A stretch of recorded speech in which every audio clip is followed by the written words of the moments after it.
So this happened about 2 months ago and I'm just now coming to terms with the shame. I, 28 live in Edinburgh, Scotland. I'd consider myself pretty level-headed, not the type to get into reckless stuff often. I work in IT, have a stable job, an apartment with actual furniture, which is saying a lot for some guys my age, and I usually know better than to drink like I'm 19 again. But sometimes, you have one of those days where your brain just shuts off and you lean way too hard into escapism. That's what started this whole disaster. My longtime girlfriend had dumped me out of nowhere after 5 years together. No cheating, no fight, just a classic I don't love you anymore. Cue my descent into poor decision-making. Some friends took me out to cheer me up. We hit up a couple bars on a Friday night. I told myself I wasn't going to get wasted, just needed to loosen up a bit. Famous last words. Shots started flowing. Jaeger, tequila, something green that may or may not have been absinthe. Next thing I remember is being at some late-night club, screaming the lyrics to Mr. Brightside like my life depended on it. Then, black. I wake up in what I thought was a very ugly hotel room. The walls were a sickly yellow, and the bed was like a prison cot. My head felt like a meteor had hit it, and my mouth tasted like battery acid. I reached over to grab my phone. Not on the nightstand. I looked around. No wallet. No keys. No jacket. Panic.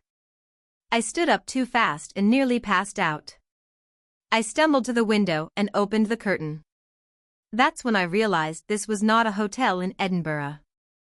The street signs were in Dutch. I was in Amsterdam. I thought maybe I was dreaming, or having a stroke, or dead. But nope. Very real.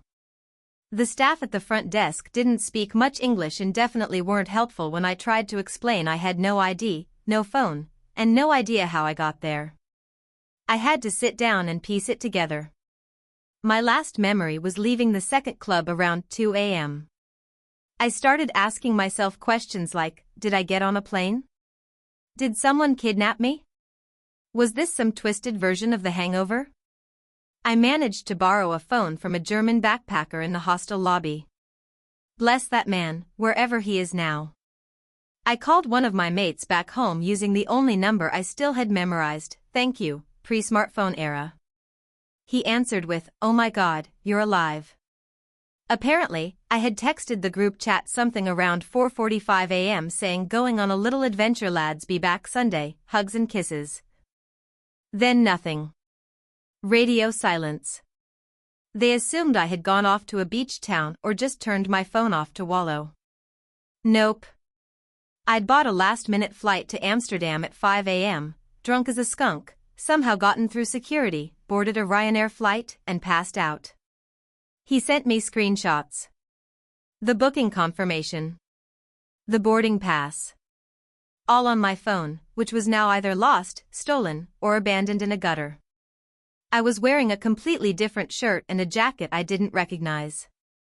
The hostel I was in had no record of me checking in. Which meant I'd probably just wandered in behind someone else and crashed in an open bed in a dorm room. Still no passport. No ID. No money. That's when the real hell started. I went to the British consulate in Amsterdam, still wearing someone else's hoodie. The look on the receptionist's face when I told her I had no idea how I got there was something I'll never forget. They eventually confirmed my identity and gave me an emergency passport after about 6 hours of paperwork and me retelling my shameful story. To get home, I had to borrow money from my friend's sister who happened to be visiting the Netherlands on a uni exchange. She met me at a cafe and straight up laughed in my face when I explained why I looked like a feral raccoon. The flight back to Edinburgh was a fog of anxiety and exhaustion. I arrived late Sunday night to find that someone had found my wallet and phone in a Tesco parking lot in Glasgow, which only raises more questions. Did I go to Glasgow first? Why? How? It took me a week to mentally recover and piece together the financial damage. I'd spent nearly £800 between the spontaneous plane ticket, foreign ATM withdrawals, hostile charges. They ended up charging me after figuring out who I was from camera footage and the replacement passport. Oh, and my ex saw the whole thing on Instagram. Apparently I was posting stories the entire time, including one where I was shouting "I'm in Amsterdam bitches," while standing in front of a bike rack. So yeah. TIFU by letting my post-breakup brain take the wheel and waking up in a country I didn't remember traveling to, wearing someone else's clothes, with no passport and no idea how any of it happened. To this day I have no clue who I flew with, where I stayed the first night, or how I didn't end up in a ditch. I haven't touched Jaeger since. If you enjoyed the video, don't forget to leave a like and subscribe to the channel. It helps the content grow and motivates me to create even more great videos.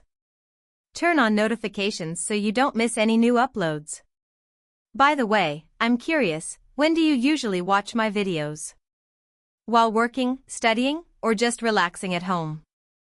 Let me know in the comments. I'd love to hear from you. Thank you for your support. TIFU by letting my company think I was a master violinist about 6 months ago, my boss was in a great mood.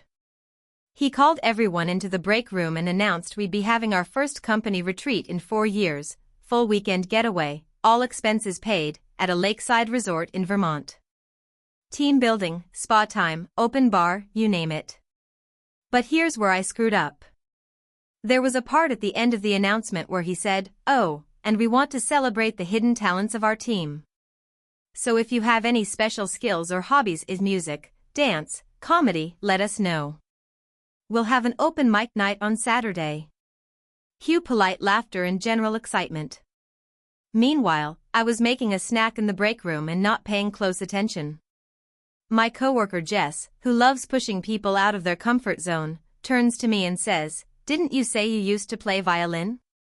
I laughed and said, "Yeah, I played in like 4th grade. My mom made me. I was terrible." She goes, "Still, that counts. You should sign up. It'd be hilarious." Again, I wasn't paying full attention. I kind of shrugged and said, "Sure, maybe I'll do something." That was the beginning of the lie. The next day, a company-wide email went out listing everyone who'd volunteered to perform. There it was, Evan Violin Performance. I stared at the screen for like a full minute before my brain clicked. Jess had submitted my name as a joke. I went to her desk and said, "You weren't serious, right?" She grinned. "Come on, it'll be fun. Just play Twinkle Twinkle Little Star or something. People will love it." Now here's the thing, I do not own a violin. I haven't touched one since I was 9 years old. But for some godforsaken reason, I didn't correct anyone. I just kept thinking, it's months away, I'll figure something out. Fast forward to 3 weeks before the retreat. Our office manager sent a reminder, "Performers, let us know if you need any AV equipment or props." That's when I knew I had to either back out or double down. I chose chaos. I decided to learn violin. I found a used one on Facebook Marketplace, bought a beginner's guidebook, and started watching YouTube tutorials. I practiced every night. I was horrible. My fingers felt like sausages trying to thread needles. My neighbors probably thought I was torturing a cat. By week 2, I could stumble through Ode to Joy, barely. The bow screeched, the notes were off, but I was making sound. That felt like progress. The week of the retreat arrives. I pack my violin like it's a bomb I don't understand. On the ride up, people keep asking me if I'm excited to perform. I laugh nervously and say stuff like, "Well, I might be a little rusty." They interpret this as humble modesty. One guy even says, "I've always wanted to learn violin." I heard it takes, like, 10 years to get good. 10 years. I had practiced for 19 days. Saturday night arrives. Open mic begins. People sing karaoke, tell bad jokes, do magic tricks. I keep hoping they'll forget about me. They don't. Around 9:30 p.m., the MC says, "And now, a special treat, our very own Evan, bringing us some classical violin. Applause. So much applause. I feel sick. I walk up, bow in one hand, violin in the other, and all I can think is, commit. Just commit to the bit. I open with a short monologue about rediscovering music during the pandemic, a lie, how the violin saved me emotionally, a bigger lie, and that I'll be performing a simple piece close to my heart, Beethoven's Ode to Joy. I start to play. It's bad. Like, immediately. I squeak on the first note. The rhythm is all wrong. I'm visibly shaking. My fingers can't find the right positions. By the third note, it's just unrecognizable noise. A kid in the back actually laughs. Someone else claps, thinking it's part of the bit. I stop, clear my throat, and say, sorry, nerves. Start again. Somehow, it's worse. Now the bow is bouncing. I hear a string snap. The G string, one of the important ones, apparently. People think this is all part of an avant-garde performance. Someone yells, "This is amazing." My boss has his phone out, recording, grinning like he's watching a prodigy. I look up, bewildered. Then I realize, they don't know I suck.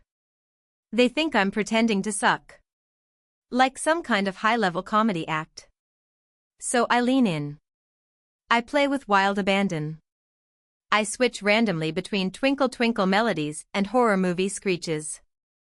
I do little spins. I tap the violin like it's a drum. People start laughing harder. I take a dramatic bow halfway through like it's over, then go back and like it's an encore. I'm a disaster, and they love it. By the end, I'm out of breath, my arm hurts, 2 strings are broken, and I finish with a screeching flourish that sounds like a car crash. The room erupts in applause. People stand. Someone wipes a tear from their eye. My boss says, "Genius. Absolute genius." I'm so deep in the lie I just say, "Thank you." I try to push boundaries. Next day, I get 3 different compliments at breakfast. Someone from HR says, "We're thinking of starting a talent committee. Would love to have your creative input." I spend the whole bus ride home wondering what the hell just happened. But it didn't end there. The video went semi-viral. My boss posted it on LinkedIn, calling it a masterclass in expressive performance. It got shared by some artsy accounts who thought it was satire. One influencer called it postmodern genius. Now there are people online who think I'm a comedic violinist with an Andy Kaufman-style act. Last week, someone from a real venue in Brooklyn messaged me asking if I'd consider performing at an experimental sound night. I said yes. So now I practice bad violin daily. On purpose. Because apparently I'm a performance artist now. All because I didn't say no in a break room 6 months ago. TIFU by accidentally becoming the face of a cult, and getting a free car. So this happened a few years ago, but the embarrassment haunts me to this day, especially when I drive my car, which I'll explain later. At the time, I was a 25-year-old graphic designer freelancing while struggling to pay rent in a city that thinks $18 salads are normal. I'd just moved into a new apartment and was deep in the financial pit of security deposits, overpriced IKEA furniture, and pretending oat milk is essential. Anyway, one day I got an email from this group called The Radiant Path. I figured it was spam, but it had actually been filtered into my work inquiries folder. They were looking for a designer to help reimagine their visual identity and were offering $3,000 upfront for the first phase, no questions asked. Now, let me be clear, I had no idea this was a cult. The email didn't have any red flags other than maybe sounding like a yoga retreat ran by a guy named Sky with a man bun. I googled them. Found a vague but professionally done website with a lot of pastel tones and phrases like energy alignment and soul synergy. Seemed like your run-of-the-mill spiritual wellness group.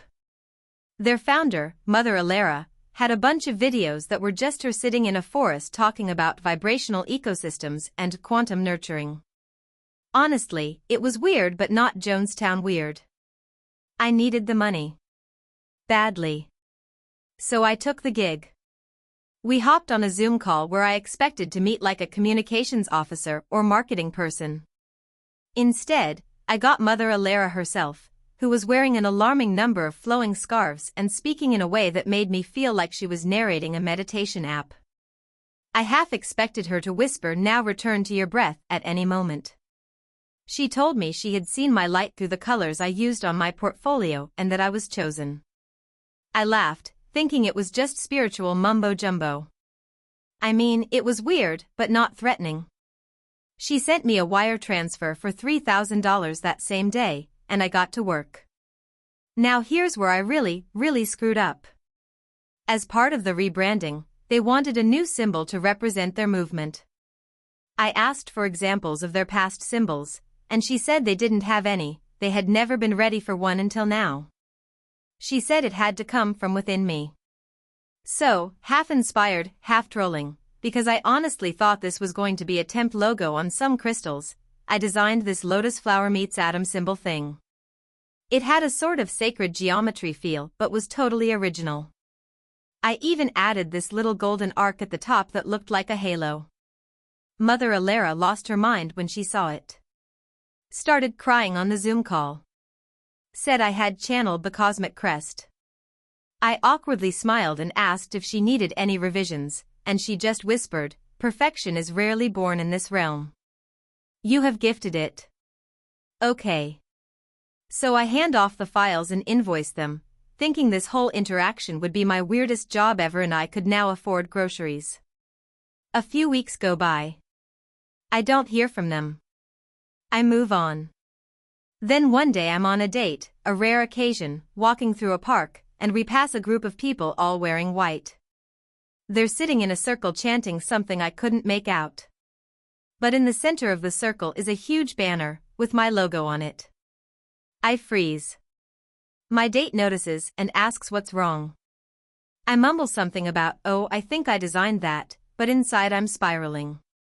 Did they turn that into a flag? Is this a movement? What the hell is going on? I go home and do some digging. Turns out, since I delivered the design, the Radiant Path had exploded in popularity online. They rebranded everything with the new crest. They started posting daily videos, gained a huge following on TikTok, and launched what they called Sanctuaries of Renewal in several cities. The logo was on their merch, flyers, even on a damn water bottle I found on Etsy. One of the top Reddit comments on a thread about modern spiritual aesthetic literally read, "That gold halo on the radiant crest is genius. It's like a modern god-tier brand." I also learned that they weren't just vibey spiritual folks. They were a full-on cult. Members lived in communes, handed over their savings, and apparently had a weird system of vibrational hierarchy that ranked them based on how energetically pure they were, read, how much they donated. And then came the worst part. Mother Alara posted a video titled "The Origin of the Crest."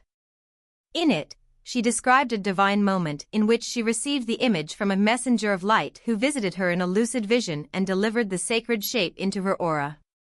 The messenger was me. She had printed out a blurry photo from our Zoom call and, I kid you not, framed it in their sanctuary.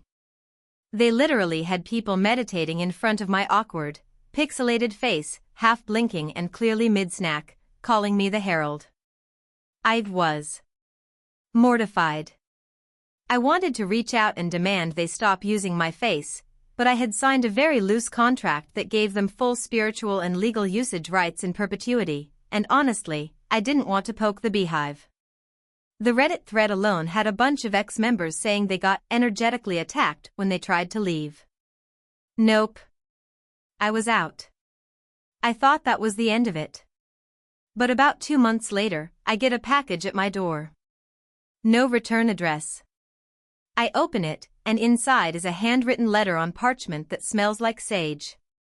It reads, "To our beloved Herald, your luminous offering continues to guide us toward the great alignment. In honor of your sacred transmission, we offer this vessel of freedom, that you may journey ever onward." Underneath the letter, car keys. And a certificate of title. I run outside, and parked in my spot is a silver 2012 Toyota Prius with a sun decal on the hood and the words light fueled in gold along the side. Inside the glove box was a gas card and a bumper sticker that read, "I brake for vibrations." I didn't know whether to scream or laugh. I called a lawyer friend who told me technically, yes, I owned the car. They transferred it to my name. "Consider it a gift," he said. So yeah. I drive the Colt Prius now. I peeled off the bumper sticker but kept the sun decal because it's kinda cool. I still occasionally get recognized by members who thank me for unlocking their inner radiance, and I just nod and walk away quickly. Every time I start the car and hear that soft hybrid hum, I'm reminded of the time I accidentally became a prophet. For $3,000 and a used Prius.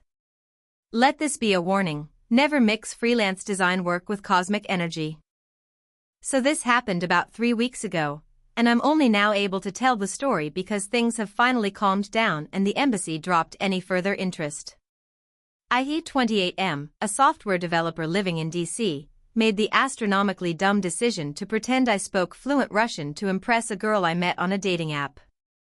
She was actually born in Moscow, moved to the US at 13, and is now working in international policy. She's smart, funny, stunning, and the kind of person who makes you feel like your entire personality is a poorly written draft of a person. We matched because I wrote in my bio that I was a bit of a polyglot, which in hindsight was already 50% bluff. I speak decent Spanish, and I took German in high school but forgot most of it except how to ask where the bathroom is. I also listed Russian because I'd been learning it on Duolingo for maybe 6 months. I was like 42% through the course and could say, "I am a man and this is a dog" with alarming confidence. That's it. Anyway, she messages me first, in Russian. Something short, like, "Hi, how are you?" I panic. I copy it into Google Translate and fire back what I think is a casual "I'm good, how about you," which, according to her later, was grammatically fine but a little robotic. But it worked. We kept chatting, and I became a full-time copy-paste commando. Eventually, we moved to texting and then a real date. Before the date, I studied like I was about to take the Russian LSAT. I watched Russian movies with subtitles, listened to Russian podcasts I didn't understand, and practiced lines in the mirror. I planned to fake my way through just enough to impress her with my pronunciation and pretend I was rusty from lack of practice. My friends told me it was a bad idea. One even said, "You're going to end up on a watch list." I laughed. Oh, how right he was. The date went shockingly well. She was charmed by my interest in her culture and even offered to help me improve my Russian. She taught me a few phrases at dinner, and I mimicked them back to her. At some point, I told a joke I'd practiced that involved a pun between bear and honey, and she laughed. I felt like a god. A beautiful woman was laughing at my foreign language pun. Fast forward 2 weeks and 3 dates later, she invites me to this semi-formal diplomatic mixer hosted at the Russian Cultural Center. It was open bar, free food, and full of international people working in policy, NGOs, embassies, etc. I show up in a borrowed suit looking like a discount Bond villain and immediately realize I'm out of my depth. These people are speaking fluent Russian and French and probably Klingon. I panic again, but it's too late to back out. She introduces me to a few people, including this sharply dressed older guy named Victor who works for a government office she doesn't specify. Victor starts talking to me in Russian. I try the old smile and nod technique, but he keeps going. I laugh politely and throw out some phrases I remember from Duolingo. I eat apple. Victor frowns. I panic more and say, "This is a cat." Now, Victor looks at me like I just confessed to arson. He mutters something and walks off. My date asks me what I said to him. I tell her the truth, I have no idea. I played it off as a language barrier moment and she buys it. For now. But here's where it snowballs into disaster. A few days later, I get a call from a restricted number. I let it go to voicemail. Then I get a visit at work from a man in a gray suit who flashes a badge too quickly for me to process. He says he's from a federal agency and asks if I know Victor M. I tell him I met the guy briefly. Then he asks if I speak Russian fluently. I say no. He gives me this long look and sighs. Turns out Victor is a known diplomat with complicated allegiances. The stuff I said to him, what little of it made sense, apparently raised red flags. The phrase "this is a cat" isn't a code, but in context, it made Victor think I was mocking him or playing some spy game. They were already monitoring him, and now I was on the board. For a week, I get shadowed. Not in the black van across the street way, but more like two guys pretending to read the paper while I get a sandwich. I call my date and tell her everything. She's somewhere between horrified and amused. She insists she had no idea who Victor really was and that she thought I was just quirky. Eventually, after some very long and very awkward meetings, they figure out I'm just an idiot and not a plant. I sign a bunch of forms saying I'll never discuss the content of those meetings, oops, and they finally let me go. The cherry on top?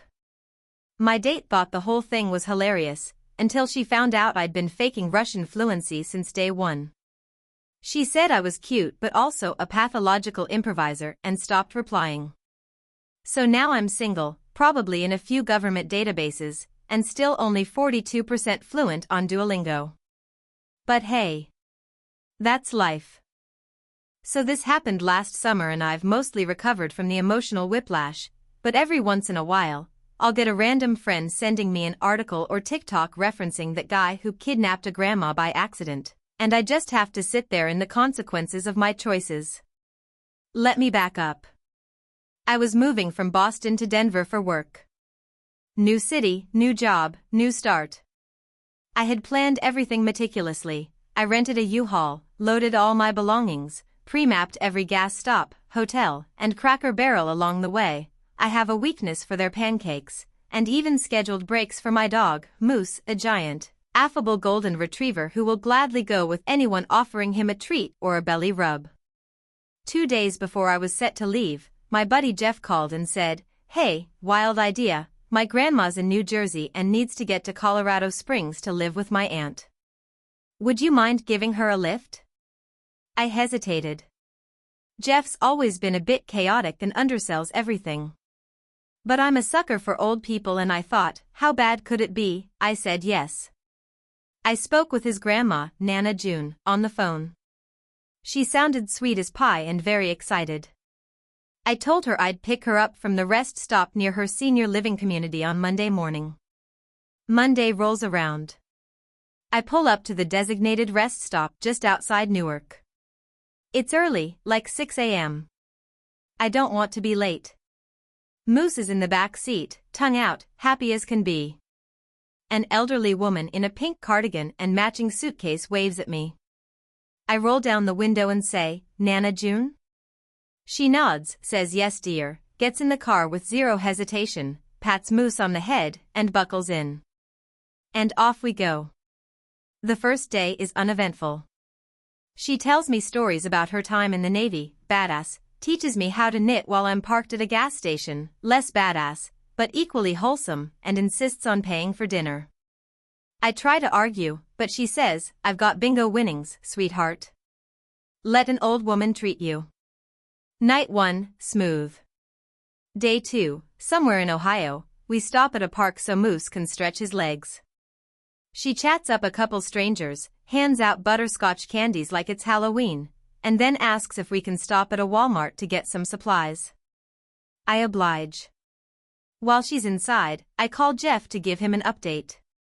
That's when everything starts to go sideways. "Hey man," I say. "Your grandma is freaking awesome. We just hit Ohio." There's a long pause. Then Jeff says, "My grandma's name is Margaret. Not June." "Who the hell is June?" I laugh, thinking he's messing with me. "Come on, dude. Pink sweater? Little suitcase? Met her at the rest stop you told me about?" Jeff goes full panic mode. I never said anything about a pink sweater. My grandma lives in Trenton. I said the rest stop near New Brunswick. The blood drains from my face. I look toward Walmart. The little old lady I've been driving across the country is now buying a coloring book and what looks like beef jerky. I stammer, she said her name was June. I don't have a grandma June. Jeff yells. You kidnapped someone's grandmother. I hang up and run into Walmart. I find June in the frozen food section comparing two brands of pot stickers. I say, we need to talk. She looks confused. Oh. About what, dear? I don't think you're the person I was supposed to pick up. She blinks. Then calmly says, you're not my grandson? No. No, I am not. She bursts out laughing. I thought something was funny when you kept calling me Nana June. But I figured it was one of those new age family nickname things. I just assumed you were my granddaughter's husband. Wait, so you thought I was someone else too? She nods.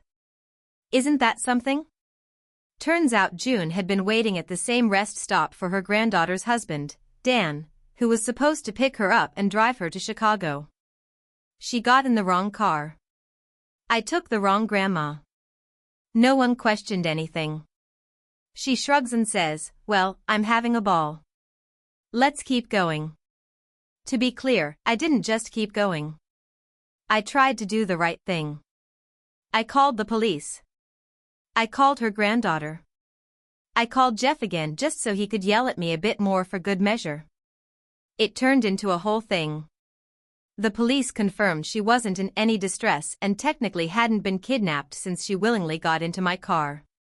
Her granddaughter, understandably frantic at first, calmed down once she FaceTimed June and saw she was fine, halfway through a milkshake and telling Moose a story about her prom. Then, the granddaughter hit me with the wildest sentence I've ever heard, honestly, would you mind just dropping her off in Colorado Springs? That's where her sister lives. It's actually better than Chicago. So, that's how I ended up driving a complete stranger's grandma halfway across the country. We made it to Colorado Springs 5 days later. She insisted on buying matching hoodies at a truck stop in Kansas. I still have mine. It says I break for bingo. Her sister took one look at me when I dropped her off and said, did June pull another one of her stunts? Apparently, this wasn't her first time accidentally going on an adventure. A week later, I got a thank you card in the mail with a $20 bill tucked inside and a note that said, for Moose. Get him something nice. Love, Nana June. I haven't seen her since, but she calls me every few months just to check in and tell me about her latest escapades. Last I heard, she's planning to go skydiving for her 85th birthday. Moral of the story? Always double-check which grandma you're picking up. Also, if you ever meet a sassy octogenarian named June who claims to have been a Navy radio operator, buckle up. TIFU by accidentally joining a cult while trying to impress my girlfriend's parents. So, this all went down last summer, but the emotional damage still lingers like the faint smell of patchouli oil and disappointment. Buckle up, because this one's a ride. At the time, I'd been dating my girlfriend Emma for a little over 6 months. Things were going great, we clicked on almost everything, from our shared love of obscure documentaries to mutual hatred of pineapple on pizza. The one thing I hadn't checked off yet was meeting her parents, who lived in a small town about an hour outside the city. They were spiritual but not religious, as Emma described, which I naively interpreted as cool yoga people with crystals and maybe a Buddha statue. Emma told me her parents were throwing a weekend retreat at their house for a few friends and insisted I come. It'll be fun, she said. There's hiking, home-cooked meals, some breathwork and meditation. Just go with the flow. I agreed, thinking I could handle a little incense and drum circles if it meant making a good impression. We drove out Friday afternoon, and the moment we pulled into the long gravel driveway lined with Tibetan prayer flags and wind chimes made from recycled spoons, I felt a twinge of concern. Standing in the yard were about 30 people, all dressed in varying shades of earth tones. No shoes. A few had those thin linen shirts that make you look like you're constantly on your way to a guided mushroom trip. Everyone turned to us and smiled in sync. Not kidding. In sync. Like a hive mind. Emma beamed. Isn't it peaceful? I smiled and nodded, already mentally rehearsing how I'd politely decline kombucha if offered. Her parents, Willow and Sunbeam, I wish I were joking, greeted me with open arms, literally. Sunbeam hugged me for an uncomfortably long time while whispering, "Your energy, it buzzes." Willow cried when she heard my name. Ethan, like the steadfast oak. You've been here before, haven't you? I was too stunned to answer, so I just gave her a stiff thanks. The retreat kicked off with a grounding circle where we sat on the floor and shared our intentions for the weekend. I panicked and said I wanted to connect with my inner fruit. No idea why. It just came out.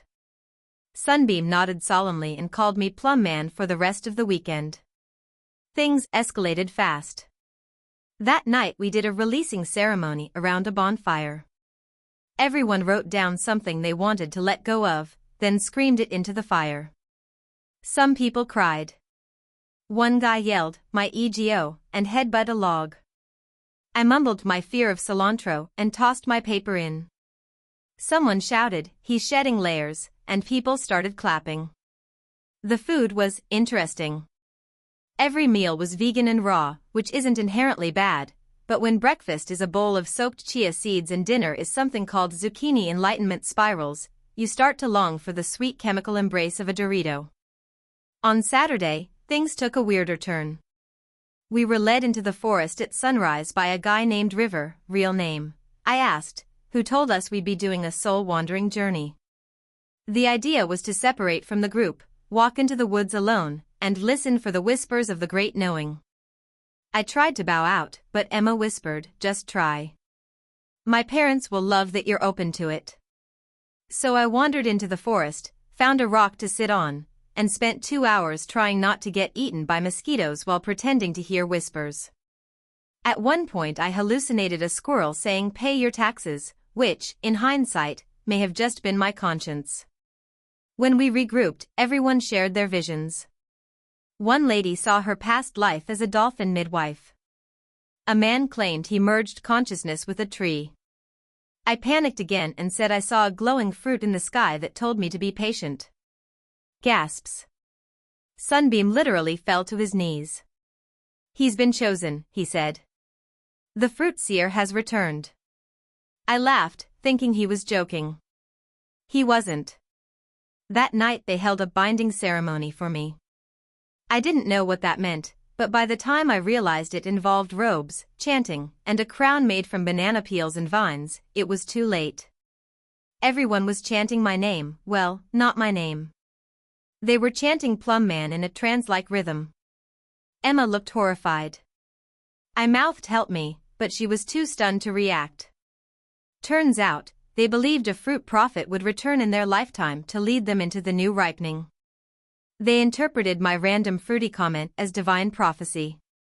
I was given a staff made of driftwood and dried citrus peels. People bowed when I passed. That night I told Emma I needed to leave.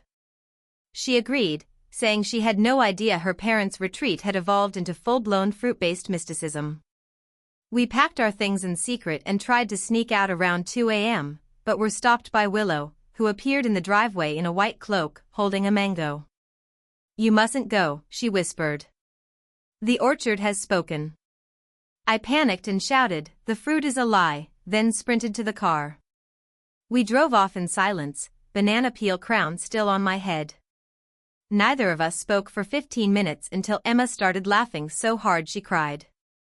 We broke up 2 weeks later, not because of the cult thing, though it didn't help, but because she said she needed someone more spiritually porous, whatever the hell that means. To this day, I still get handwritten letters from the retreat group, addressed to Plum Man, pleading for my return to fulfill the prophecy. I've changed my number 3 times. So yeah. TIFU by becoming a fruit messiah to a cult I joined by accident, just to impress my girlfriend's parents.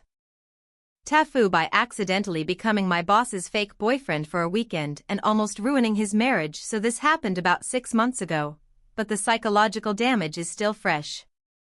I, 29 work in a mid-sized tech firm as a UX designer. It's a chill place, good pay, flex hours, the works. My boss, Jeff, 40 is this well put together, no-nonsense guy who's weirdly private but otherwise decent. You know, the type that doesn't come to company parties but sends a very thoughtful have fun Slack message with the confetti emoji? That's Jeff. Anyway, one random Thursday, he Slacks me and says, "Hey, can I ask a favor?" No pressure. Now, anytime someone starts with no pressure, you know it's going to be high pressure. Long story short, Jeff had been invited to a weekend wedding in the Catskills by an old college friend who hadn't seen him in years. Apparently, this friend only knows Jeff, the single guy who moved to the city, and doesn't know he's now very much married to a woman named Lana. Why that's a problem? Because his friend is extremely Catholic and very anti-gay, and for reasons Jeff never explained, he never corrected the friend's assumption that he was gay and dating someone named Noah. Guess what my name is? Jeff needed someone to play the part of his fake boyfriend Noah for the weekend to avoid drama. And because I'm pathologically unable to say no when someone uses the phrase "you'd be saving my life," I agreed. Here's where it all starts unraveling like a Jenga tower made of spaghetti. We drive up Friday afternoon. Jeff's plan is simple: we show up, act couple Y in public, stay in the Airbnb he booked with 2 bedrooms, and just make it to Sunday brunch without any incidents. No touching, no overacting, just vibes. First hiccup: we arrive at the cabin his friend arranged for us, because it's more authentic, and find out it's a single room with 1 bed. Rustic. Quaint. No locks on doors, shared bathroom with the next cabin over, and deer watching us from the trees like furry voyeurs. Jeff goes pale. I'm married. I can't sleep in the same bed with you. I'm not exactly thrilled either, man. We rock paper scissors for the floor. I lose. Friday evening, we go to the welcome bonfire. It starts fine: marshmallows, wine, people laughing. Then the bride's sister corners us. "You two are so cute together. How long have you been dating?" Jeff freezes. I, for reasons that still elude me, go, "Oh gosh, it's been what, babe? Almost a year?" Jeff nods, dead-eyed. She's thrilled. Wow. You seem like total opposites. It must be electric in the bedroom. What do you even say to that? Jeff says nothing. I nervously laugh and almost choke on a marshmallow. Saturday is a blur of wedding prep and accidental coupledom. Jeff and I are roped into decorating, and I swear the universe has a vendetta against us. We get assigned to make centerpieces together. "You're the artistic one, Noah," says the groom. Jeff just shrugs at me like, "Go on, Picasso." He's clearly regretting everything. That night is the rehearsal dinner. The wine flows. People are feeling emotional and affectionate. And this is where I make my fatal mistake. The father of the bride gives a speech. It's heartfelt. Tears are shed. Jeff, who has clearly had more wine than he thought, leans over and goes, "Hey, thanks for doing this. I know it's weird, but I really appreciate it. You're a good friend." Touched, I say something like, "Don't worry. I'd fake date you anytime." We laugh. People see us laughing. Then, in an act of pure, wine-fueled idiocy, I reach out and touch his hand. Just for a second. To everyone else, it looks like a tender moment. There are audible ahs. Then I hear the click of a camera. Someone snapped a picture. Jeff doesn't notice. I do. It's the groom's cousin, a TikToker. She looks thrilled. Next morning, she posts it on TikTok with a trending romantic song and a caption like, "These two at my cousin's wedding," and some hashtags like #gaylove, #wedding goals. It blows up. I mean, millions of views by brunch. You see where this is going, right? Jeff's wife, Lana, sees it. She texts him during brunch. Now I've never seen a man try to act casual while his marriage potentially crumbles in real time over Eggs Benedict, but let me tell you, it's chilling. Jeff excuses himself to get some air, but I can see him pacing outside, mouthing things and doing that dad gesture where they put both hands on their hips and stare into the horizon. After brunch, we drive back in complete silence for 3 hours. Just awkward Spotify ads and the ghost of our ruined reputation sitting in the back seat. That night, Jeff calls me. So, I told Lana everything. Everything? Yeah.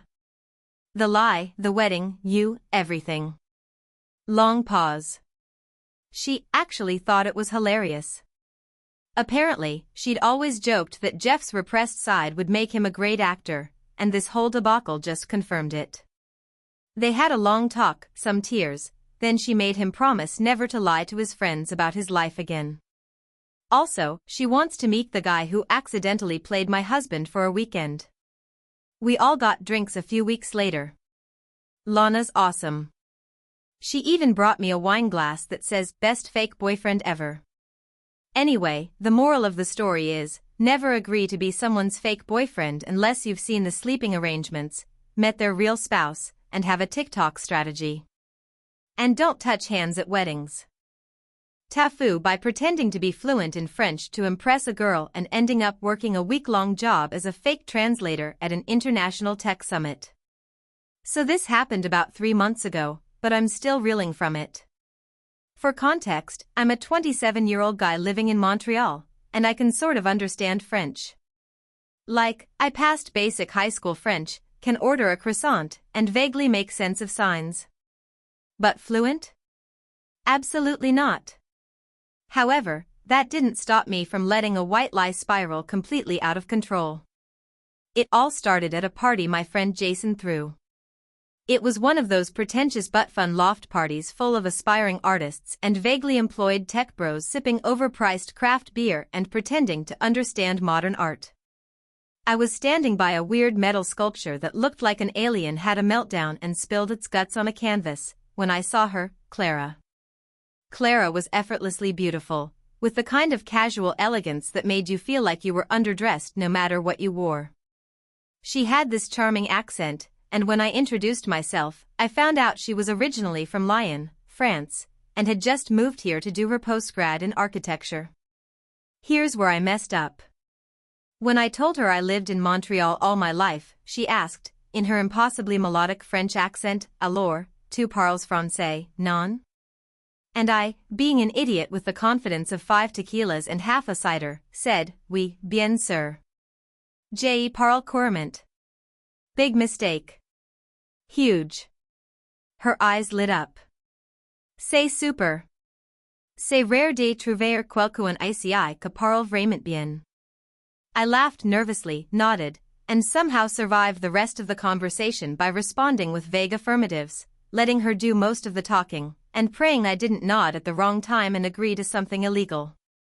The next morning, sober me remembered everything and panic set in me tried to ghost. But Clara texted me asking if I wanted to grab coffee. We started dating. She was funny, brilliant, and thankfully liked to switch to English half the time. I kept the French up just enough to maintain the illusion, lots of enthusiastic oui, and c'est vrai sprinkled in like seasoning. I even downloaded Duolingo and started grinding French lessons like my GPA depended on it. It was going fine until Clara invited me to a tech summit her university was partnering with. She was volunteering for the design installations, and the event was big, international companies, engineers, translators, etc. She introduced me to her professor as her boyfriend who speaks fluent French and English, and boom, without even asking me, he said, "Perfect. We just lost one of our volunteer translators for the French delegation. Could you help out?" I should have said no. Any normal person would have said no. But Clara looked so proud, and the professor was right there. I panicked and said, "Absolutely."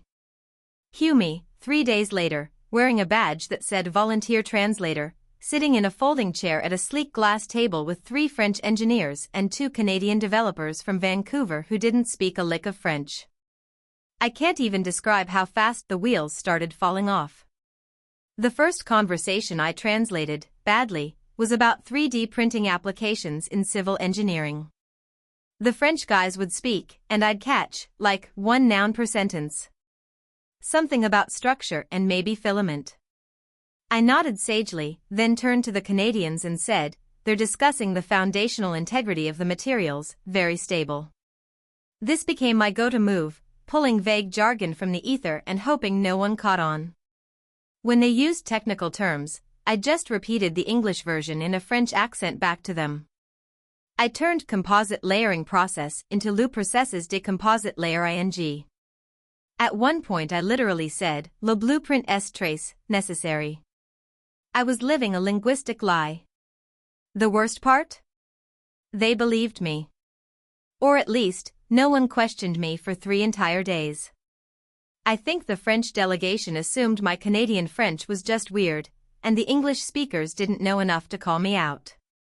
It all came crashing down on day 4. A German representative who spoke both English and French overheard me absolutely butchering a conversation between 2 teams. He frowned, pulled me aside, and said, in perfect French, "Excuse me, but are you sure you're translating this correctly? Because what you just said was not what they said." I panicked and tried to save face.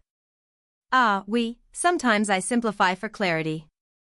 He looked at me like I'd just admitted to performing brain surgery with a melon baller.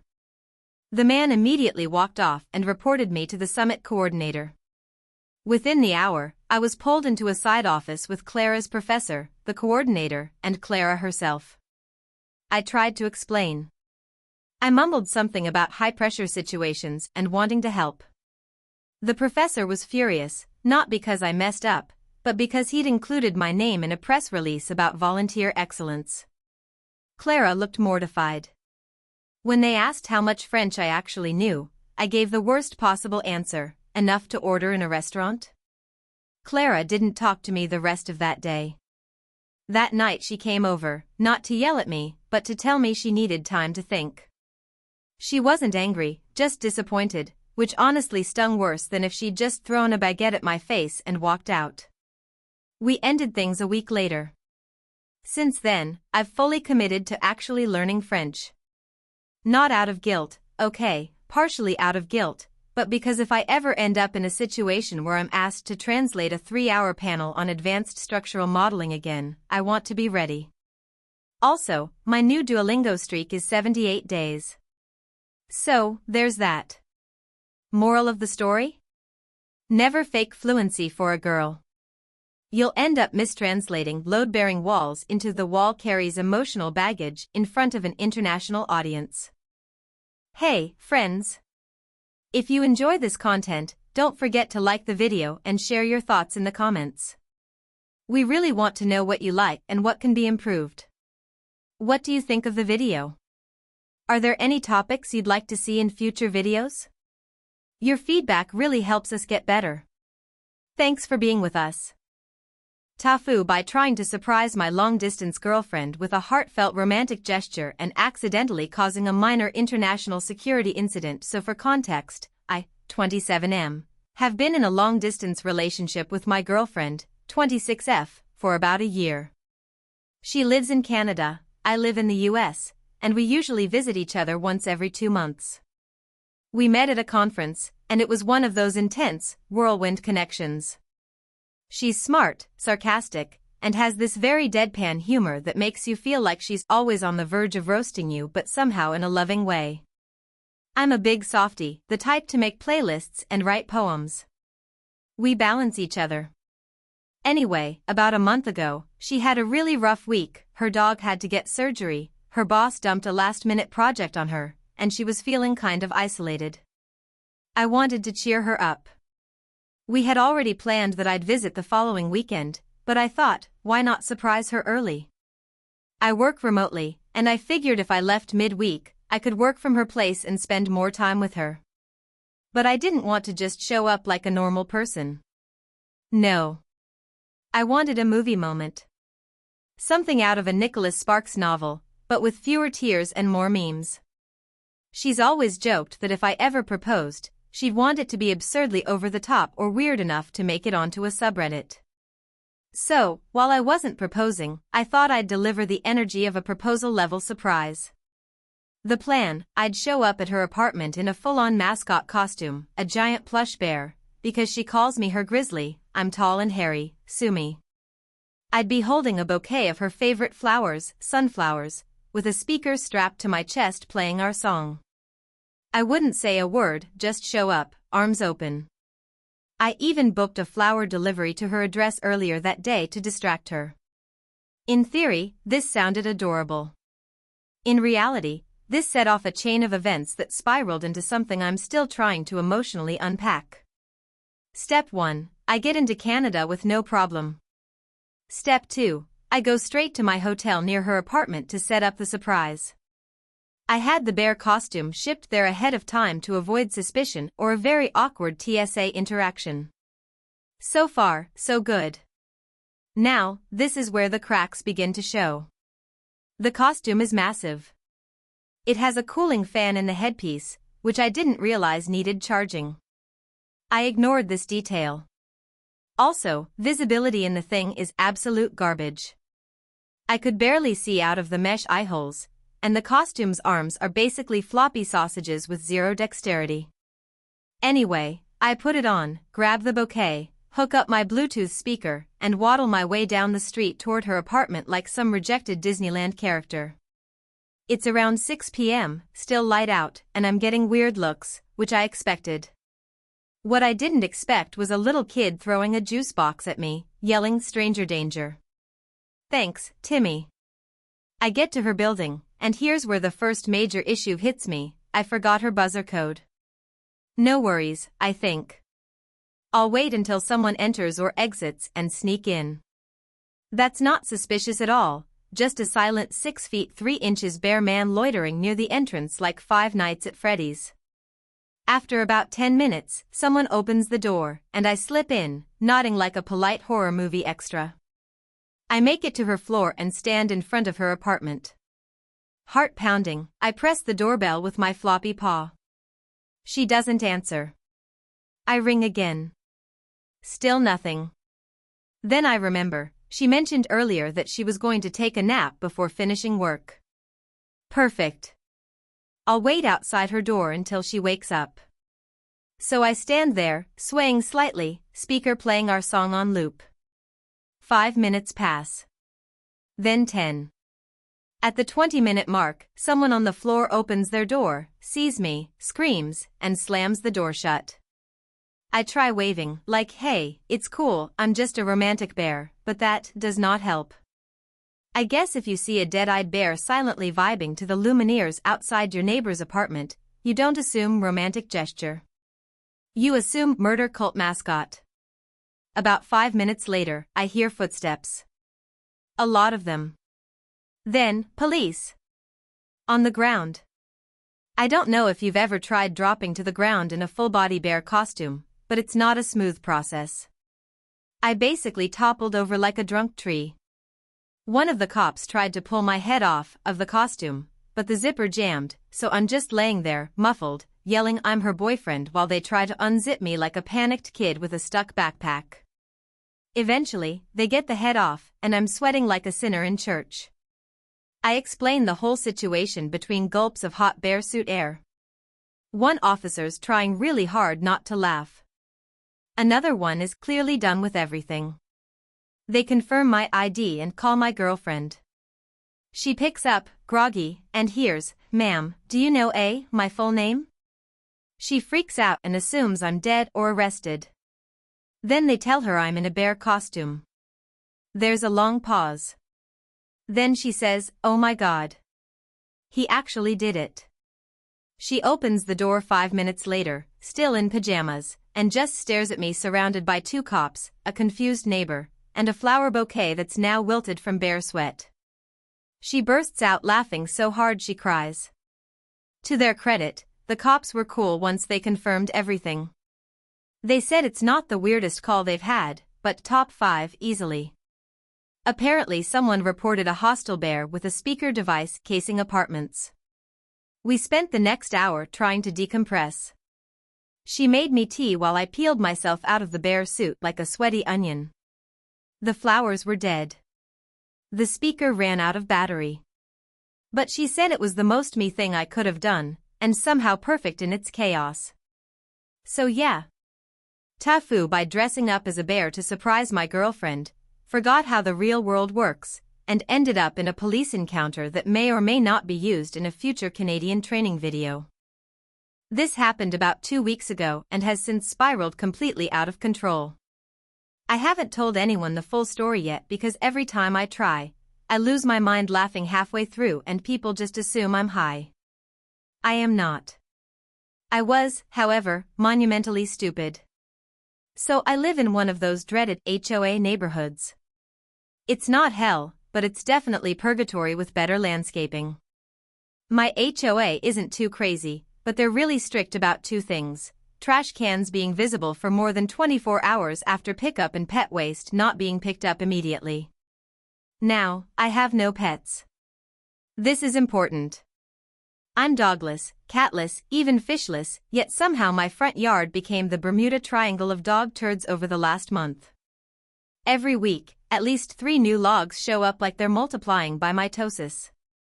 Naturally, I complained. The HOA responded with a delightful email implying that I was the offender. Apparently, one of the board members had eyewitness testimony that my non-existent dog was doing the dirty deed. I replied explaining I don't own a dog, to which they said, and I quote, "Please submit visual evidence." So, I did what any petty, over-caffeinated man in his 30s would do. I devised a plan to prove my innocence, and maybe, just maybe, mess with them a bit. My house has a doorbell cam and 2 driveway security cams that I control. I also happen to own a full-body realistic German Shepherd costume. It was from a Halloween party a few years ago where I went as a police dog for some reason I can't remember, and it's been sitting in my closet ever since. So here's what I did. Over the course of 3 days, at varying times, I dressed up in this dog costume, crawled around on all 4s into my front yard, and pretended to poop. Yes, really. I was thorough. I made little grunting noises. I kicked at the grass afterward. I even brought a squeaky toy out once and gnawed on it dramatically. At one point, a jogger saw me and just stopped, stared, and then turned around and ran the other direction without saying a word. Iconic. I then took the footage, carefully blurred my own face. The costume head came off once when I tripped on a garden hose, and compiled it into a little montage with dates and times. I included a written statement. As you can clearly see, the only canine activity on my lawn is performance art. Kindly direct further fecal accusations elsewhere. I thought it would be funny. I thought I'd get a laugh and maybe an apology. Instead, I got a phone call from the HOA president himself. Let's call him Rick. Rick is a no-nonsense retired Air Force colonel with 0 time for games or bodily humor. The first thing he says is, "We received your footage. We need to discuss this in person." Cue panic. I was ready to lawyer up, thinking I was about to be fined for public indecency or impersonating a K-9 unit or something insane. But I agreed to meet because curiosity killed the cat, or the fake dog in this case. Rick shows up at my door with 2 other board members. They look, not mad. Just confused and mildly terrified. We sit down, and Rick pulls out a printed screenshot of me mid-squat in the costume. He slides it across the table like a crime boss presenting evidence. "Can you explain what exactly this is?" So I did. I walked them through the whole thing. The mystery poops, the false accusations, the costume, the performance art. I even did the bark I practiced for added dramatic effect. There was silence. Then Rick just nodded slowly and said, "So you don't have a dog?" "No, sir." "And this is not an actual canine?" "Nope." Another pause. Rick looks at the others and says, "Well, we owe you an apology." One of the other board members, a sweet old woman named Martha, looked like she was trying very hard not to laugh and failing. She mumbled something about the most ridiculous thing she's ever seen and asked if I'd be willing to let them use the footage in the next HOA meeting as a teaching moment about jumping to conclusions. I said sure. Why not? I've already soiled my dignity, might as well go full exhibitionist. Fast forward to last week. I wasn't going to attend the HOA meeting, but then a neighbor texted me, "Dude, you have to come. You're famous." I show up late, just as Rick is introducing a special presentation on proper evidence collection. The lights dim, and they play my poop montage on a projector. With music. Not just any music. They dubbed over it with the Law and Order theme song. The room exploded with laughter. People were crying. Someone yelled, "Give that dog an Oscar." Another person asked if I could do birthday parties. Rick, the man made entirely of stern jaw and discipline, was laughing so hard he had to sit down. After the meeting, multiple neighbors thanked me for bringing some life back to the neighborhood. One woman even brought me cookies shaped like bones. I've now received 3 anonymous offers to pet sit and a handwritten letter from a child asking if the dog man can come play. But the cherry on top? A week after the meeting, the real culprit was caught. A tiny white fluff ball belonging to a guy 3 streets over had been escaping through a gap in the fence. They had it on camera. It was him all along. Rick hand-delivered a formal apology letter and a $25 Starbucks gift card for the emotional distress and performance expenses. I've since retired the costume and framed the apology next to a printed still of me mid-poop, labeled Exhibit A, the Dogfather. Moral of the story? Don't accuse your neighbors of being poop criminals without evidence. And if you do, pray they're not bored, dramatic, and own a costume closet that rivals Broadway. TIFU. Big time. And when I say big, I mean accidentally gaslight your spouse into thinking she's dying big. So for context, I, 35M, have been married to my wife, 33F, for 6 years. She's the love of my life, my best friend, and quite honestly, too good for me. She works full-time, helps take care of her aging parents, and still finds time to take care of me when I get a man cold and turn into a useless blanket burrito on the couch. Recently, she's been completely burnt out. I've noticed she's been getting home late, skipping meals, and waking up multiple times at night with stress. I wanted to do something sweet to help her decompress and maybe earn a few husband points in the process. I'm not great with words or planning grand gestures, but I can draw a bath. Or so I thought.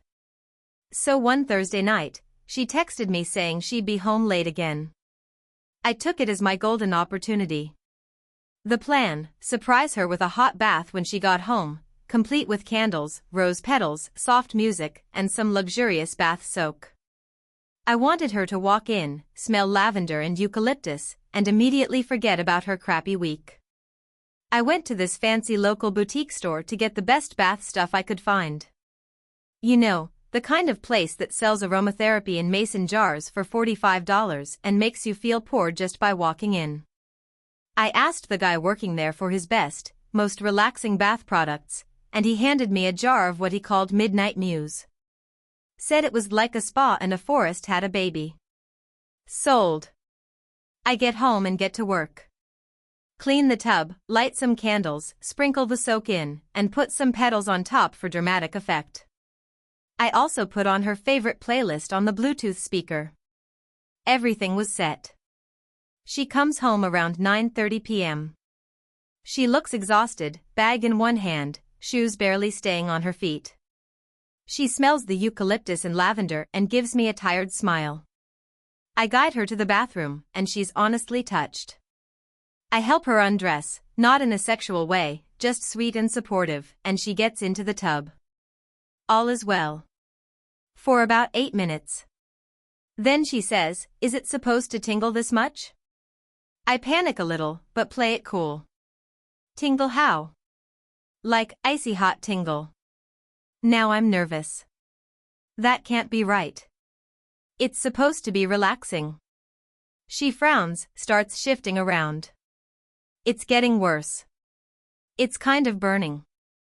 I tell her to get out just in case. She stands up and I immediately notice her legs are bright red. I mean, sunburn in Florida after falling asleep on the beach red. We rinse her off in the shower, and now she's full on panicking. She says her skin is starting to feel like it's on fire. Not just her legs anymore. I grab the jar of bath soap and check the ingredients.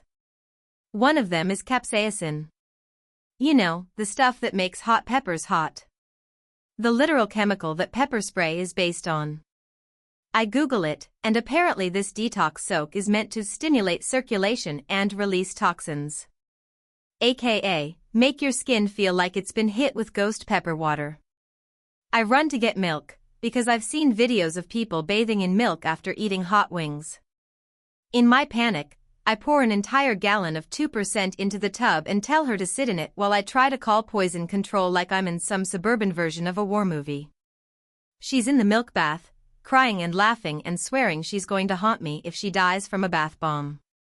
Poison control tells us to rinse with cold water and apply aloe. Also, to avoid capsaicin near any mucous membranes, which, too late. She is now screaming that her everything burns. I'll spare you the specifics, but she has a very vivid vocabulary when in pain. At this point, I realize we're not going to fix this at home. We head to urgent care, and they immediately move her to the back when they see the blotchy red skin and hear her say, "I think my husband boiled my crotch." At the hospital, they treat her for a mild chemical burn. Thankfully nothing serious, no permanent damage. But we are now that couple in their internal incident report. She spent the rest of the night wrapped in a blanket burrito of cold compresses while I sat in the corner of the room googling how to undo what I'd done. She's okay now, just very sore and very annoyed with me. We got home around 3 a.m. She looked me dead in the eyes and said, "Next time you want to surprise me, get me ice cream and let me sleep." Fair enough.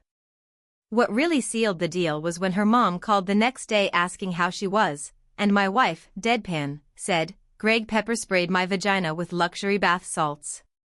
She will never let me live this down. Every time she sees me near a candle or lotion now, she says, "Careful, don't want to set me on fire again." Moral of the story, if you ever buy luxury bath products with ingredients you can't pronounce, maybe don't just blindly pour them into a hot tub of water and assume it's going to smell like a meadow. Maybe read the label. Maybe don't almost mace your spouse's nether regions. Just get the damn ice cream. TIFU by sending a voice message I didn't know was still recording while trying to flirt with my coworker, so this happened a couple of weeks ago, but the aftermath is still unfolding, and I'm pretty sure I'll never live it down. I, 28M, work in a mid-sized marketing agency. We've been doing this hybrid work thing for the past year, and most of the time, our team just coordinates via Slack, Zoom, and the occasional email. There's this woman on our team, Claire, 27F, who I've had a low-key crush on since she joined about 6 months ago. She's sharp, super witty, and has this dry humor that just slays me every time. We clicked almost instantly, and after a few months of talking regularly and working on a few projects together, I started to think she might be into me too. I'd catch her looking at me during meetings, and our DMs would sometimes veer into personal territory, weekend plans, TV shows, even the occasional meme dump at 1 a.m. I'd been working up the nerve to ask her out, but I didn't want to make it weird at work. So instead, I started to flirt. Subtly. Or so I thought. On this fateful Friday, Claire and I were working together on a campaign pitch. We were bouncing ideas back and forth in a shared doc and sending quick Slack voice messages instead of typing, just to keep the pace up. For context, Slack lets you record voice notes and send them directly in chat. You press the button, talk, release, and it sends. Simple. It was around 3 p.m. when things started getting a little loopy. You know that giddy, overtired feeling you get after a long work week? That was us. She sent a message where she did this dramatic impression of the client, and I lost it.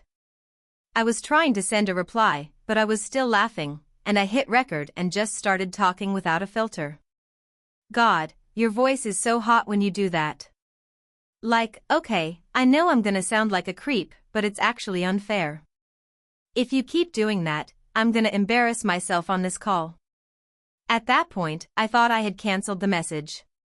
I really believed I had swiped it away or hit the X or whatever. But apparently, I just tapped my screen weirdly and didn't cancel it at all. It sent. I didn't know it sent. I kept talking. Oh man, imagine if she heard that. Jesus. Smooth move, Casanova. Maybe I should just ask her out. Or maybe I'll just implode from sexual frustration like a respectable coworker. That's professional, right? I was pacing my living room, full-on ranting to myself, vaguely imagining how I might confess my feelings. I went on for about 45 more seconds, rambling about how into her I was, how I liked the way she laughed, how her stupid sarcastic comments made me smile like a dumbass. At one point, I did a mock proposal to my cat while pretending it was her. Only when I picked up my phone again did I realize the horror. There it was. One giant, 1-minute 37-second voice message. Fully sent. To Claire. My soul left my body. I don't even remember what I did in the immediate aftermath. I know I stared at the screen for a good 5 minutes like it was a live grenade. I might have briefly considered throwing my phone out the window. I contemplated quitting. Moving. Faking my death. Anything but facing what I knew was coming. Then I saw the typing indicator. Then it stopped. Then it came back. Then it stopped again. I waited. And waited. And waited. Finally, she sent one message. Well. That was a lot. Hue blackout. My vision tunneled. I actually had to sit down. I replied with something like, please pretend you didn't hear that. I swear I thought I cancelled it. I'm so sorry. Nothing.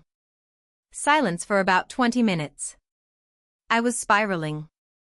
Then she sent another message. A voice one. Her voice was calm, but I could hear a smile in it. Hey.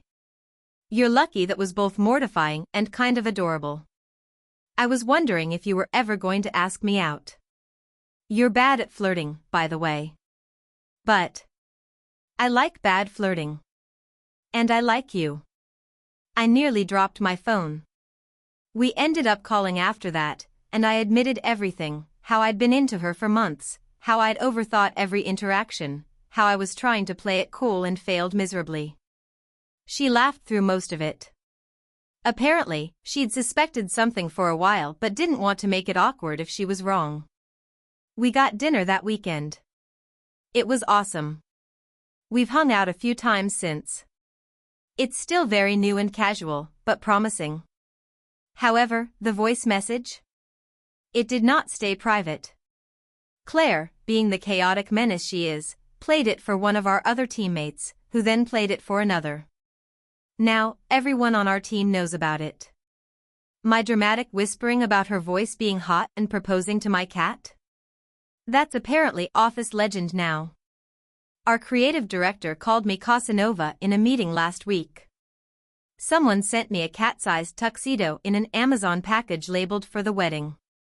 Claire? She finds it hilarious. Which is good, I guess, because I'll never live it down. So yeah. TIFU by accidentally confessing to my crush with a hot mic, got a date out of it, and also earned myself a lifetime of workplace humiliation. TIFU by accidentally becoming the face of a fake European toothpaste brand and getting detained in an airport in Croatia. This happened about 3 weeks ago, but I'm just now emotionally ready to share it with strangers on the internet. Buckle up, because this is the dumbest chain of events my existence has ever strung together. So, for context, I'm a freelance graphic designer based in Chicago. One of the odd perks of freelancing is you sometimes get approached for weird jobs. Like, weird. A few months ago, I got an email from a guy calling himself Miloš asking if I could do a quick branding job for a new line of toothpaste targeting modern Balkan youth. That should have been my first red flag. But rent was due and the job paid in full, up front, via PayPal. All he wanted was a clean, trendy logo and some promotional mock-ups. Easy stuff. He even provided stock photos. The only twist was, for one of the mock-ups, he asked if I could send in a silly photo of myself brushing my teeth to superimpose the logo on. I thought he was just trying to visualize how it'd look for an ad.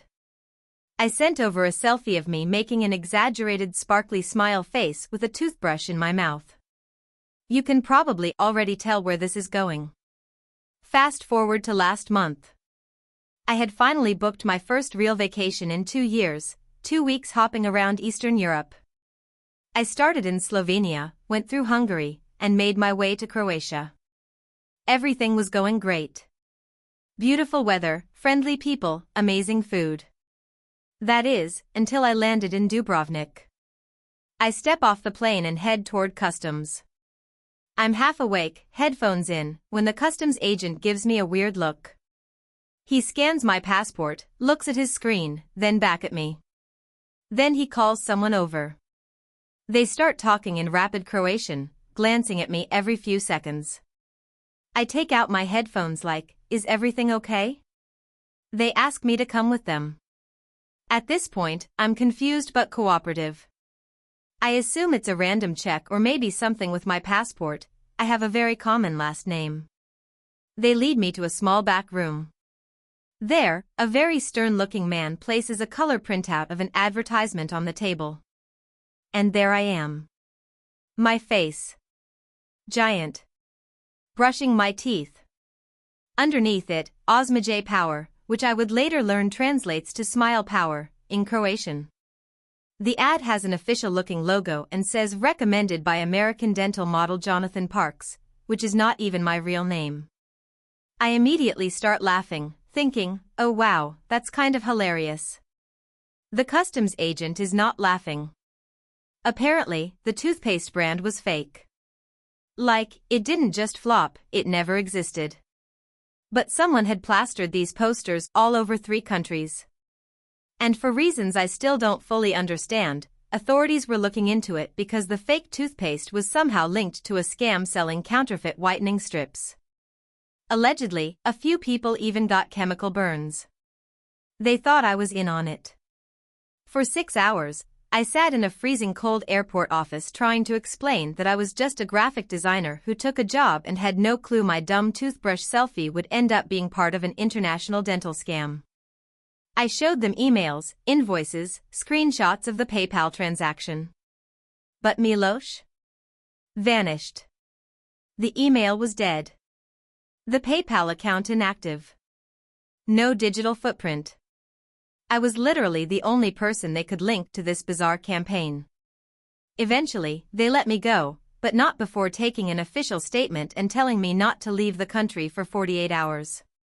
I spent the next 2 days in a crappy hostel on edge, fielding calls from a Croatian lawyer who spoke just enough English to tell me I may be witness or suspect, it is unclear.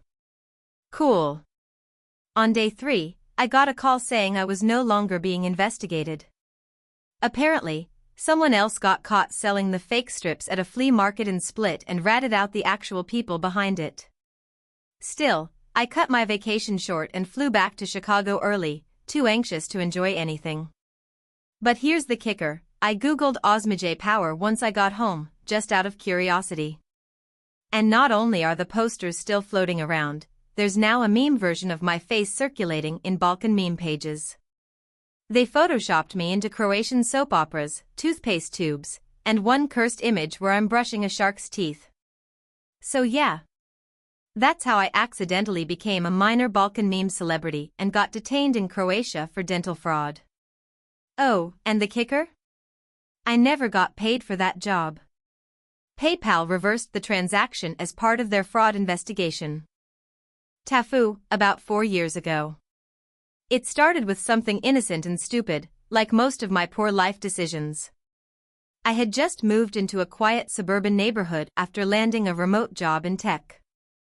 I was 27, single, had very little social interaction, and was battling some serious burnout. One evening, while walking home from the store, I noticed a neighborhood kids' baseball game happening in the street. One of the foul balls rolled to my feet. I picked it up and in a fake gravelly voice, said, "Back in my day, we played with rocks and sticks." The kids laughed. I tossed the ball back and limped off dramatically, dragging my left leg like some kind of World War II vet with a haunted past. I didn't think anything of it until a few days later when a couple of those same kids waved to me and shouted, "Hey Mr. Harold." I didn't correct them. I don't know why. I just nodded, gave them a slow two-finger salute, and shuffled on. Thus, Harold was born. Now, Harold was everything I wasn't. He was wise. He was cantankerous but kind. He sat on his porch with a mug of something steaming at all hours of the day, usually just coffee or soup. He told stories in exaggerated accents about the war, never specifying which one. And most importantly, Harold never went inside when people were around. He lived on that porch. Kids would come by and ask Harold to tell them tales. I started making them up on the spot. "You ever fight a bear, Mr. Harold?" "Only once. Russia, 1987. Trained bear named Boris. Smartest creature I ever met. Chess prodigy. I only survived because I challenged him to Scrabble instead." Parents started to notice their kids were talking about this mysterious old man. Some came by to see if Harold was a creeper. They saw me, in character, wearing oversized flannel shirts, grandpa glasses, and knit beanie, sipping broth, and hunched over like my spine was sculpted by Tim Burton. They'd nod respectfully, exchange a few pleasantries, and move along. I had somehow become the beloved eccentric elder of the neighborhood. Then came the holiday potluck. My real name, email, and phone number were on the HOA list. They invited me as myself. So I RSVP'd. I figured it was time to let Harold go and actually be me. Big mistake. I walked in dressed normally, jeans, hoodie, no limp. Immediate silence. People stared like I'd walked in pantsless. One kid gasped and said, "You killed Mr. Harold." My dumb ass panicked. I blurted out, "He's my grandfather. He moved back to Florida." Gasps turned to awe. "Oh.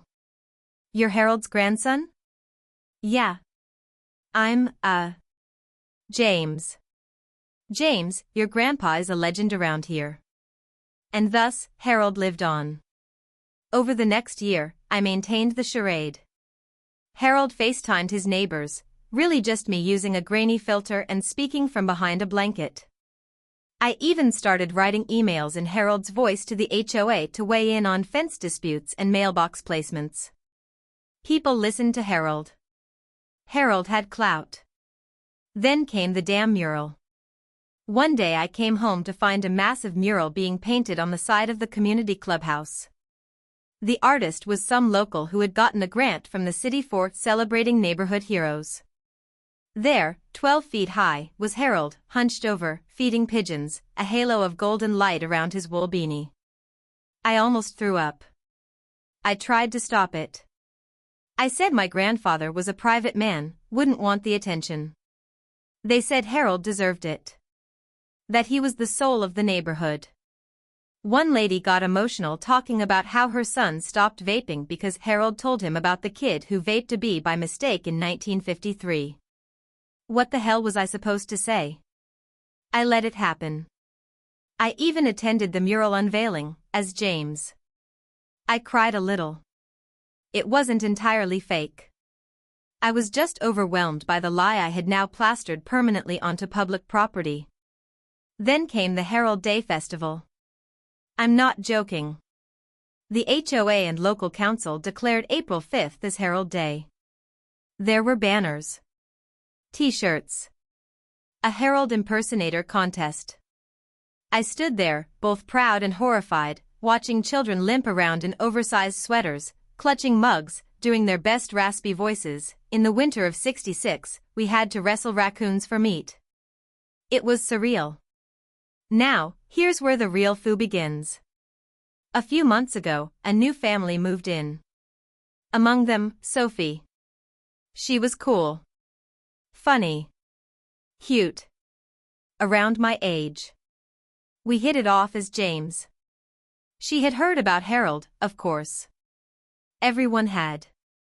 But she'd never met him. One night, we were hanging out on my porch and I let the Harold voice slip while joking around. She froze.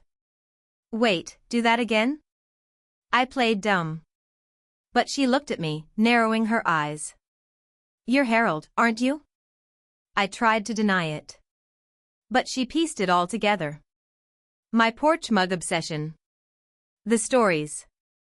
My uncanny ability to imitate the neighborhood oracle. She laughed for a solid 20 minutes, then looked at me and said, "You realize you're basically the Santa Claus of this neighborhood, right?" We kept hanging out. Started dating. She kept the secret. But the guilt ate away at me.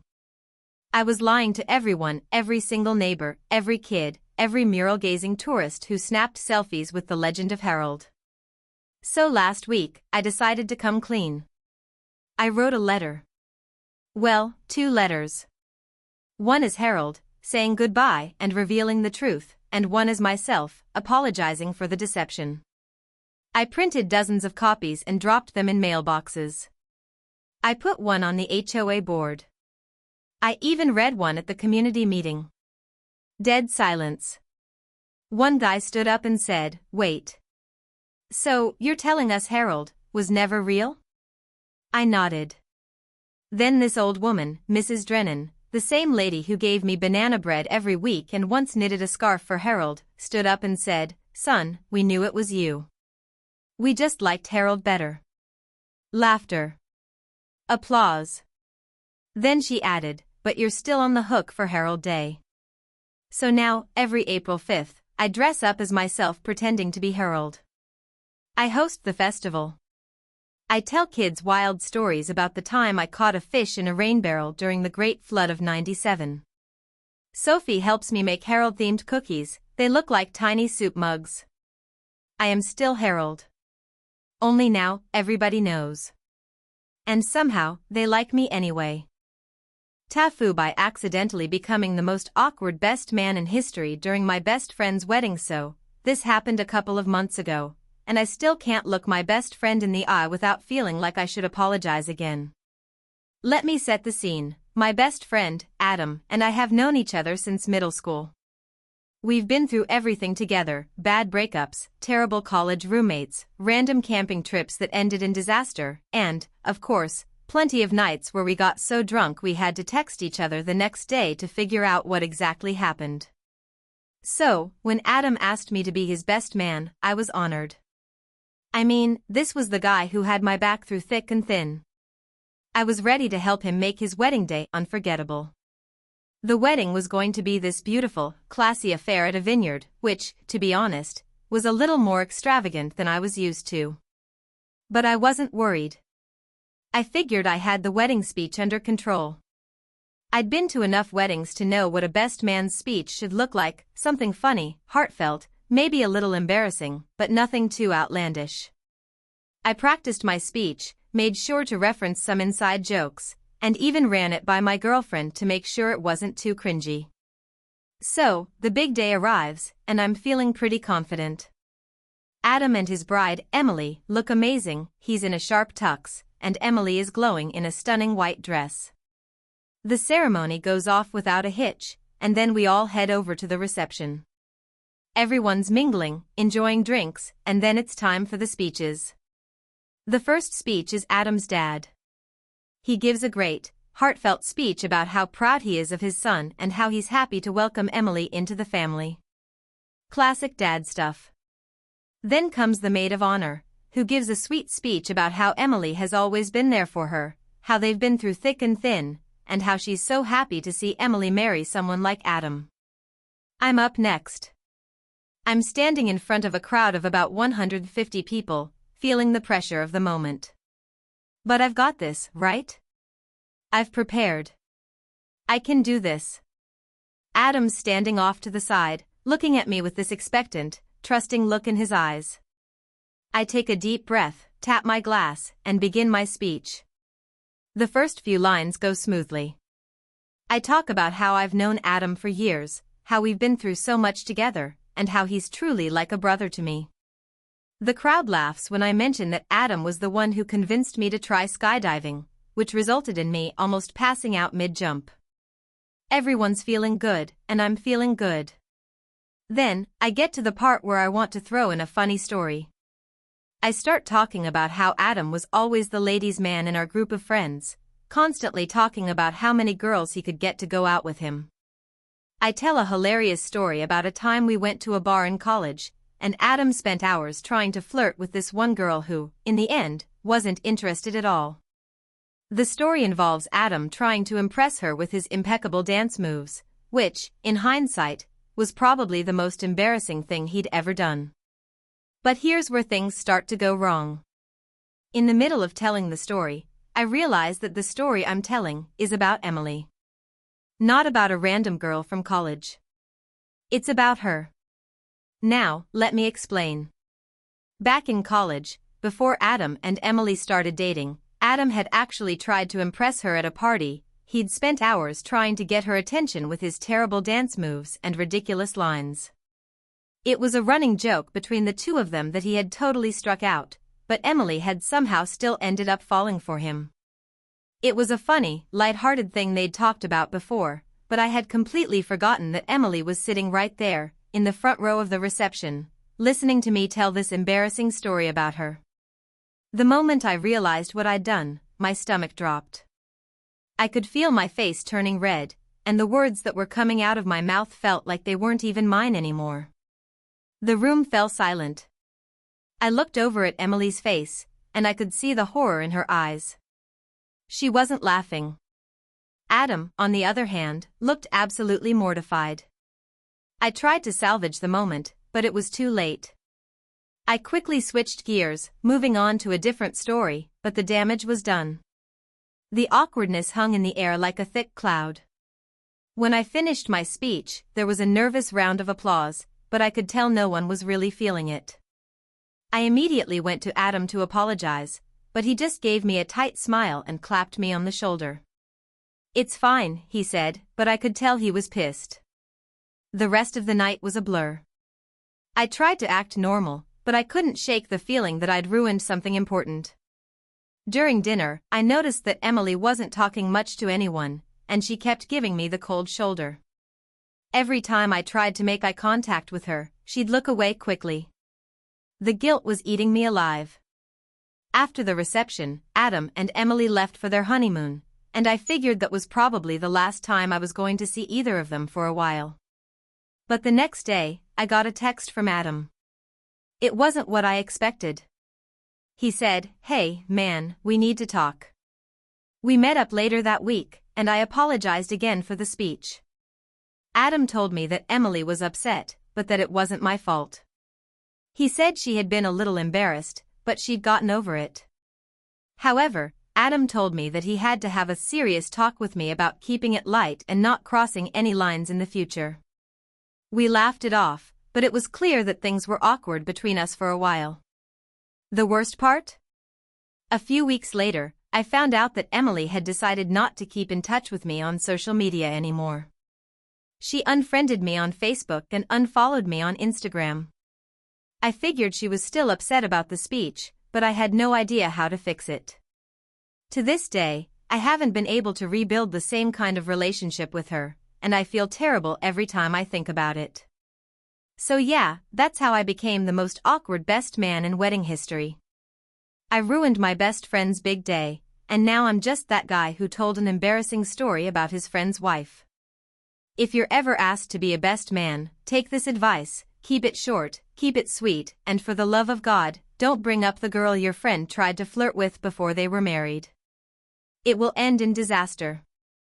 TIFU by taking a nap in my car and ending up in a police chase. It was an ordinary Tuesday afternoon, and I had just finished an exhausting week at work. The stress was mounting, and I had been running on empty for the past few days. To make matters worse, I had barely gotten any sleep the night before due to a work deadline that I barely scraped through. I was emotionally and physically drained, and all I wanted was a few minutes of peace. So, like any reasonable person, I decided to take a nap in my car during lunch break. What could possibly go wrong, right? I pulled into an empty parking lot at a nearby park, a little off the beaten path, hoping to get some rest without being disturbed. The lot was far enough away from the main road that I thought I'd be safe, and it was quiet enough that I wouldn't have to worry about noise. I reclined my seat, set an alarm for 30 minutes, and closed my eyes. Immediately, the weight of exhaustion hit me, and I drifted into a deep, peaceful sleep.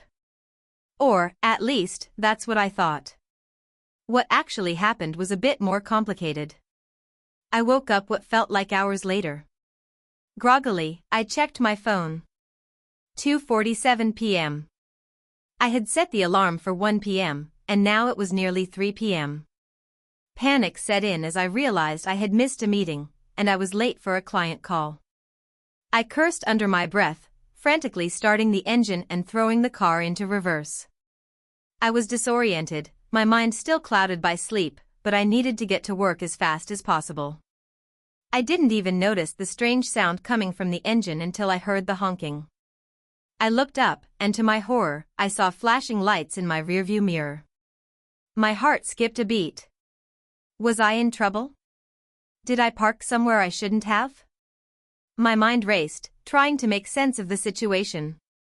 But when I glanced around, I noticed something strange. The parking lot was full of police cars, and there were at least a dozen officers scattered around the area, some standing by their vehicles and others talking to what seemed like random people. My first instinct was to get the hell out of there.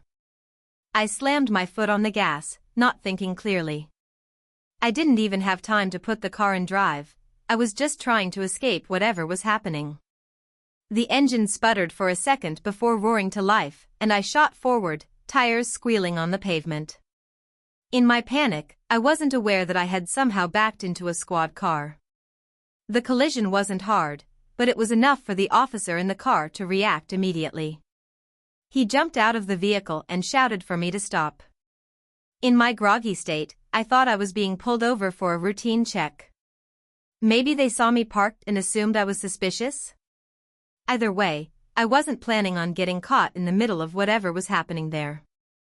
I floored the gas pedal, ignoring the officer's commands. I was far too disoriented to consider the consequences. The adrenaline was coursing through me, and I was now in full-on flight mode. But instead of just driving out of the lot, I ended up speeding straight through a gate that was locked. The barrier broke as I hit it, and I was officially on the run. As I tore through the parking lot, I saw flashing lights in all directions. More squad cars, officers running, and I was suddenly at the center of something much bigger than I had initially thought. I hadn't just woken up from a nap, I had unintentionally stumbled into the middle of a police sting operation. The officers had been on the lookout for a stolen car, and I had somehow found myself behind the wheel of that very car. At first, I thought maybe it was some kind of misunderstanding. I wasn't a criminal, and I had no idea that I had driven a stolen vehicle. But the more I thought about it, the more I realized just how deep in trouble I was.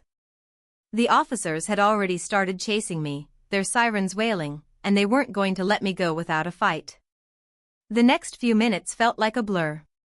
I took random turns, weaving through the park's winding roads, my heart pounding in my chest. I glanced in my rearview mirror and saw a line of police cars right behind me. The more I drove, the more I realized how big the situation had become. I wasn't just running from a traffic stop, I was now part of a full-blown pursuit. I tried to stay calm, but everything was happening so fast. I took a hard right, narrowly missing a tree, and then swerved left to avoid hitting a pedestrian who had been walking nearby. I was in full panic mode, and my body was shaking. But there was no turning back now. I had to get away. I had no idea what would happen if I got caught, but I wasn't willing to find out. The officers were relentless, staying on my tail, their lights flashing behind me. I saw a couple of them speed ahead, attempting to cut me off, but I just couldn't stop. Every turn I made felt like I was driving deeper into the woods. But as luck would have it, my car finally gave out. In the middle of a narrow road, the engine sputtered and died. The car came to a complete stop. I sat there for a moment, frozen in disbelief. I could hear the sirens getting closer, and I knew I had run out of options. My heart was racing, my palms sweating, and I felt the weight of the situation bearing down on me. My only option now was to face the music. Before I even had a chance to open the door, I saw the flash of police lights closing in. 2 officers approached my car, and I was too exhausted and overwhelmed to move. One of them opened the door, and I was immediately handcuffed. I tried to explain the situation, but the words didn't come out right. I was in no state to explain myself properly, and the officers didn't seem interested in hearing my side of the story. It turns out, the car wasn't just stolen, it was involved in a much larger criminal operation, and I had unknowingly driven it into a highly coordinated sting operation.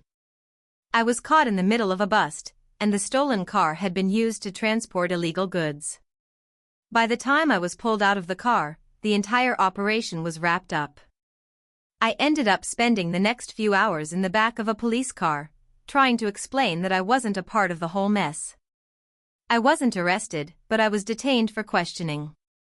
They eventually confirmed that I was a victim of circumstances, and I was released after a lengthy interrogation. So, that was the most bizarre afternoon of my life. I went from taking a nap in my car to being chased by the police, all because I accidentally drove a stolen vehicle into a police sting.